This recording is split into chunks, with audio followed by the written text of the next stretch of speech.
Hello friends, मैं राधिका देवांगन आज आपको बताने जा रही हूँ assignment number 5 class 12th subject business study. सबसे फर्स्ट क्वेश्चन है आपका इसमें वित्तीय नियोजन के किन्हीं 3 महत्व को समझाइए। वित्तीय नियोजन क्या होता है? जब हम प्लानिंग करते हैं उसमें हम वित्त को कैसे मैनेज करते हैं। ठीक है, सबसे पहला है व्यवसाय का सफल प्रवर्तन। अब हम क्या करते हैं, किसी व्यवसाय की सफलता के लिए क्या आवश्यक होता है, आवश्यक क्या होता है कि व्यवसाय को प्रारंभ करने के पूर्व हम क्या करते हैं, उसकी वित्तीय योजना उचित ढंग से बना लेनी चाहिए। क्योंकि व्यवसाय के प्रारंभ से ही क्या होता है, पूर्व ही व्यवसाय के आकार विस्तार योजना को ध्यान में रखकर वित्त का क्या किया जाता है, नियोजन किया जाता है। क्योंकि इनके बिना अन्य योजनाएं अधूरी रह सकती है। फिर है व्यवसाय का कुशल संचालन की, है ना।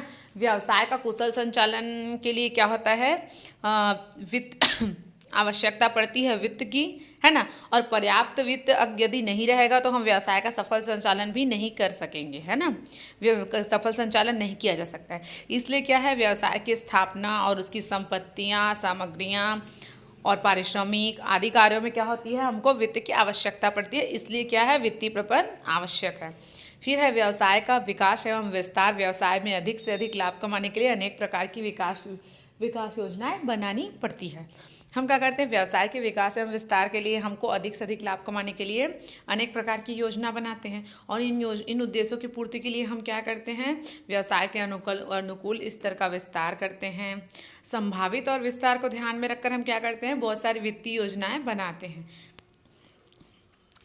इससे क्या होता है, व्यवसाय के विकास एवं विस्तार के समय पर कठिनाइयों का सामना हमको नहीं करना पड़ता है। फिर है वित्तीय प्रबंधन के किन्हीं 3 उद्देश्यों को स्पष्ट कीजिए। सबसे पहला है अधिकतम लाभ की प्राप्ति। वित्तीय प्रबंधन का प्रमुख उद्देश्य क्या होता है, अधिकतम लाभ प्राप्त करना। क्योंकि क्या होता है, लाभ के उद्देश्य के लिए यह ध्यान में रखा जाता है कि लाभ जो होना चाहिए वो न्याय संगत होना चाहिए, है ना।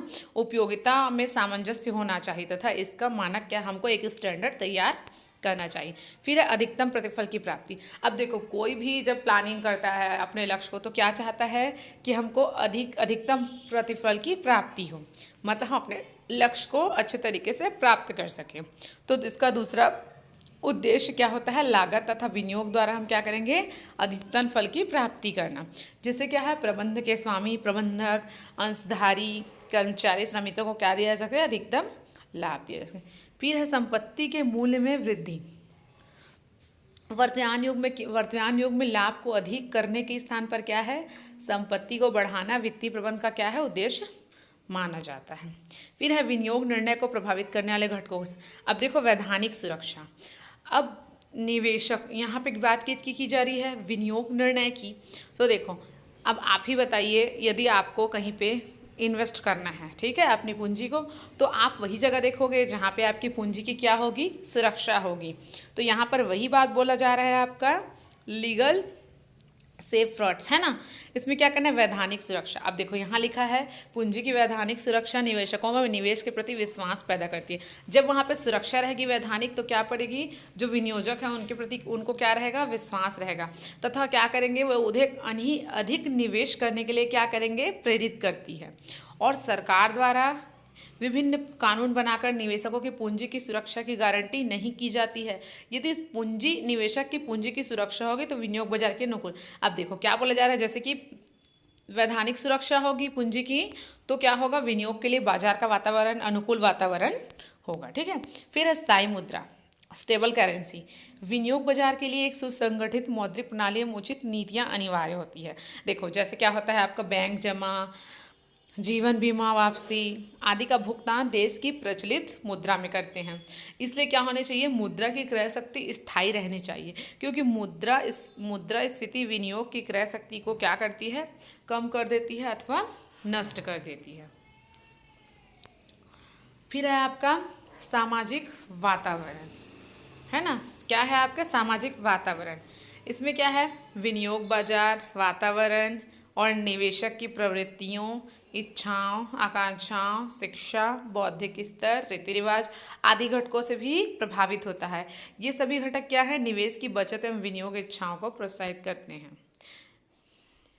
फिर राजनीतिक वातावरण। अब राजनीतिक निर्णय विनियोग वातावरण को भी प्रभावित करते हैं। प्रभाव अनुकूल अथवा प्रतिकूल हो सकते हैं, दोनों हो सकते हैं। सरकार को कई बार क्या होता है, राजनीतिक दबाव में आकर निर्णय लेने पड़ते हैं जो निवेशकों को विशेषकर विदेशी निवेशकों के लिए क्या होते हैं, अनुकूल नहीं होते हैं। अब देखो लाभांश निर्णय को प्रभावित करने वाले 5 कारणों का। अब सबसे पहला है इसमें उपार्जन। लाभांशों का जो भुगतान होता है वर्तमान एवं भूतकालीन उपार्जनों में से करते हैं। उपार्जन मतलब जो हम अर्न किए हैं। लाभांश संबंधी निर्णय लेते समय क्या करते हैं, उपार्जन जो है एक मुख्य निर्धारक तत्व है लाभांश का। फिर है उपार्जन का स्थायित्व। यदि अन्य बातें समान रहे तो एक कंपनी जिसकी उपार्जन क्षमता क्या होती है, स्थायी होती है, तो वह अधिक लाभांश घोषित करने की अवस्था में होती है ना, यदि उसका लाभांश क्या होगा, स्थायी होगा। इसके विपरीत यदि कंपनी की उपार्जन अस्थिर है तो वह संभवतः क्या होगा, वो कम लाभांश देगी। फिर है रोकड़ प्रवाह की स्थिति। ये रोकड़ प्रवाह स्थिति, लाभांश में रोकड़ का बहिर्गमन निहित होता है। एक कंपनी लाभार्जन कर रही होती है लेकिन उसमें रोकड़ की कमी होती है ना, तो क्या है, कंपनी द्वारा लाभांश घोषित करने के लिए उसके पास पर्याप्त मात्रा में रोकड़ का भी होना आवश्यक होता है। फिर है पूंजी बाजार तक पहुंच। बड़ी तथा प्रतिष्ठित कंपनियों की पूंजी बाजार तक पहुंच क्या होती है, सुगम होती है, मतलब सरल होती है, अच्छी होती है। तो क्या है, कंपनी के विकास के लिए, वित्त के लिए प्रतिधारित उपार्जन पर कम ही निर्भर करती हैं। ये कंपनियां क्या करती हैं, अपने अंशधारियों को अपेक्षाकृत अधिक लाभांश का भुगतान करते हैं उन कंपनियों से जो आकार में छोटी होती है, जिनकी पहुँच पूंजी बाजार तक कम होती है। फिर है कानूनी बाध्यता। कंपनी अधिनियम के कुछ प्रावधान, है ना, जो कंपनी अधिनियम के कुछ प्रावधान लाभांश भुगतान पर कुछ प्रतिबंध लगाते हैं। लाभांश घोषणा के समय ऐसे प्रावधानों का पालन निश्चित रूप से किया जाना चाहिए। फिर है वित्त व्यवस्था को निर्णय को प्रभावित करने वाले घटकों का वर्णन कीजिए। सबसे पहला है लागत।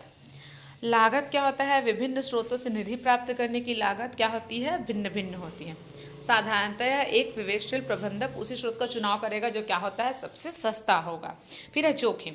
विभिन्न स्रोतों में संबंधित जोखिम भी क्या होती है, अलग अलग भिन्न भिन्न होती है। प्रवर्तन लागत, जिस स्रोत की प्रवर्तन लागत अधिक होगी उसके प्रति आकर्षक क्या होता है, कम होता है। फिर है रोकड़ प्रवाह की स्थिति। एक व्यवसाय के सुदृढ़ रोकड़ प्रवाह की स्थिति ऋण वित्तीयन उसे अधिक जीवन श्रम बना सकती है अपेक्षाकृत समय वित्तीयन से। फिर स्थायी संचालन लागत का स्तर। यदि व्यवसाय में स्थायी संचालन लागत का स्तर ऊंचा है, जैसे भवन किराया, बीमा प्रीमियम, वेतन आदि, तो निश्चित रूप से क्या बोलते हैं, इसे वित्तीय लागत के लिए कम करना चाहिए। जैसे निम्न श्रेणी की ऋण वित्तीयन अच्छी है, उसी प्रकार यदि स्थायी संचालन लागत कम है तो अधिक ऋण वित्तीयन प्राथमिकता के आधार पर अपनाई जाएगी। फिर है पूंजी बाजार की स्थिति, है ना। पूंजी बाजार की दशा भी निधि स्रोत के विकल्प को क्या करती है, प्रभावित करती है। जिस समय स्टॉक बाजार में प्रतिभूतियों का मूल्य क्या होता है, बढ़ रहा होता है, समय बहुत से लोग समता में निवेश करने के लिए क्या होते हैं, इक्विटी शेयर में निवेश करने के लिए तत्पर रहते हैं। यद्यपि किसी भी कंपनी के लिए अवनत पूंजी मार्केट दशा में क्या होता है, समता का निर्गमन का कार्य कठिन हो जाता है। धन्यवाद। आप इस वीडियो में देख लेंगे। अगर आपको कुछ क्वेश्चन सही नहीं आएंगे, समझ नहीं आएगा, तो आप कमेंट बॉक्स पे हमें मैसेज कर सकते हैं। धन्यवाद।